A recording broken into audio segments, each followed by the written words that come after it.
नमस्कार दोस्तों, मेरा नाम डॉक्टर नगेंद्र यादव है। आज का मेरा वीडियो का टॉपिक है छोटे बच्चे को यदि हम हैंड रियरिंग करते हैं, यानी हम बच्चे को फर्स्ट डे से ही पेरेंट्स के नीचे से हटाकर उसको हम खुद से पालते हैं, सेल्फ फीडिंग पे ले आते हैं और उसके अंदर हमें क्या क्या सावधानियां रखनी चाहिए, किस तरह की प्रिकॉशंस हमें लेनी चाहिए।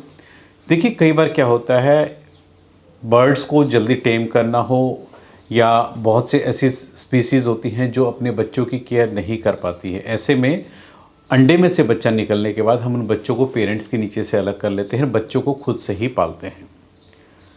सबसे पहले तो बच्चों को एक ऐसा एनवायरनमेंट प्रोवाइड करना चाहिए, क्योंकि आपको पता है बच्चा जब पेरेंट्स के नीचे रहता है तो ऑटोमेटिक जो है एक पेरेंट्स जो होते हैं एक वार्म टेम्परेचर, यानी उसको एक ऐसा टेम्परेचर प्रोवाइड करते हैं जो कि बच्चा कंफर्टेबल फील करता है।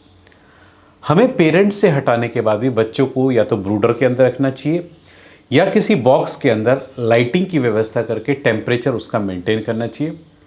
बच्चा जितनी गर्म जगह पे रहेगा उतना ही बच्चा कंफर्टेबल रहेगा और बीमार भी नहीं होगा, क्योंकि बच्चे की इम्यूनिटी बहुत ज़्यादा वीक होती है। ज़रा से टेम्परेचर में फ्लक्चुएशन होते ही, अप एंड डाउन होते ही बच्चा खाना पीना छोड़ देगा, या बच्चे में टेम्परेचर अप डाउन होने की वजह से कई बार बच्चे की मॉर्टेलिटी भी हो सकती है।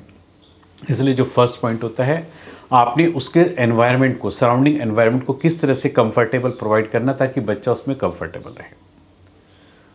दूसरा होता है कि बच्चे को फीड कैसे देना है, फीड देते वक्त हमने क्या सावधानियां रखनी चाहिए।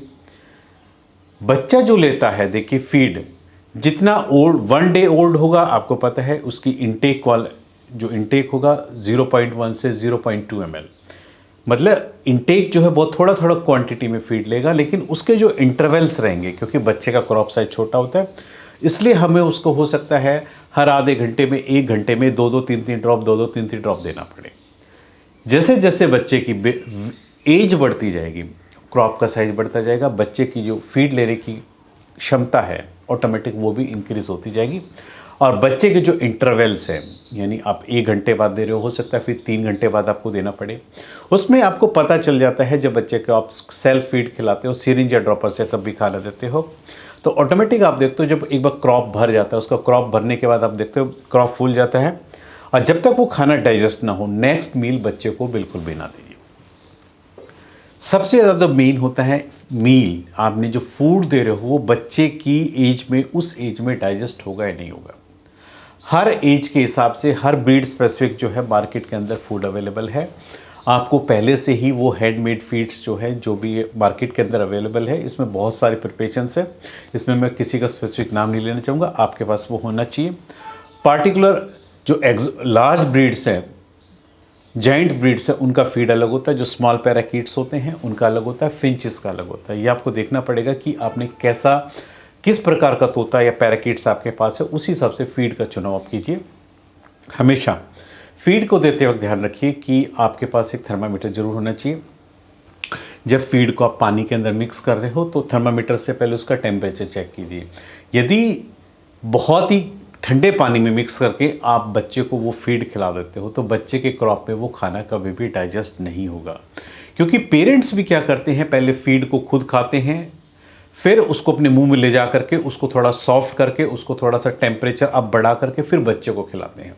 और यही चीज़ हमें छोटे बच्चे को फीड कराते हुए ध्यान रखनी चाहिए कि हम जिस पानी में उसको मिक्स करके दे रहे हैं, उसका जो टेम्परेचर है पानी का 22 से 24 के करीब होना चाहिए। उसको उसमें मिक्स कीजिए, गुनगुना है, थर्मामीटर से पहले चेक कीजिए, और यदि आपका ये टेम्परेचर है तो वो बच्चे को फीड खिलाने की कोशिश कीजिए। यदि गलती से कई बार क्या होता है कि हम ज़्यादा गर्म पानी मिक्स करके बच्चों को देते हैं तो उसके क्रॉप के अंदर जो है छाले पड़ जाते हैं, या उसका पूरा जो मुंह का अंदर ट्रैक्ट है पूरा गर्म पानी की वजह से जल जाता है। और ये गलती हम अक्सर कर जाते हैं जब हमें इस चीज़ की नॉलेज नहीं होती है। आप देखेंगे बच्चा उस टाइम तो एक बार तो फीड ले लें, लेकिन नेक्स्ट टाइम फीड नहीं लेगा, उसके मुंह के अंदर छाले होकर के सेकेंडरी बैक्टीरियल इन्फेक्शन इतना हो जाए कि बच्चा धीरे धीरे खाना छोड़ करके बच्चे की डेथ हो सकती है। इसलिए ये जो वाटर का जो टेम्परेचर है ये सबसे मेन होता है। यदि आप इसको बार-बार थर्मामीटर से चेक करके देंगे, बच्चे के लिए भी अच्छा है और हमारे लिए भी अच्छा है, क्योंकि हमें उस छोटे से बच्चे की जान भी बचानी। इसलिए 22 से 24 टेम्परेचर रखें। अब बच्चे को कोशिश करें एक एक ड्रॉप करके दें। अब बच्चा क्योंकि जब भूखा होता अपने आप से खाना मांगता है, उसकी जीभ चलती रहती है, आप उसकी जीभ पे एक एक ड्रॉप डालते रहिए, बच्चा अंदर लेता रहेगा। जैसे ही उसका क्रॉप फिल हो जाएगा, बच्चा अपने आप से खाना मांगना बंद कर देगा। आप स्टॉप हो जाइए और वेट कीजिए अगले 3-4 घंटे तक उस खाने को डाइजेस्ट करने के लिए।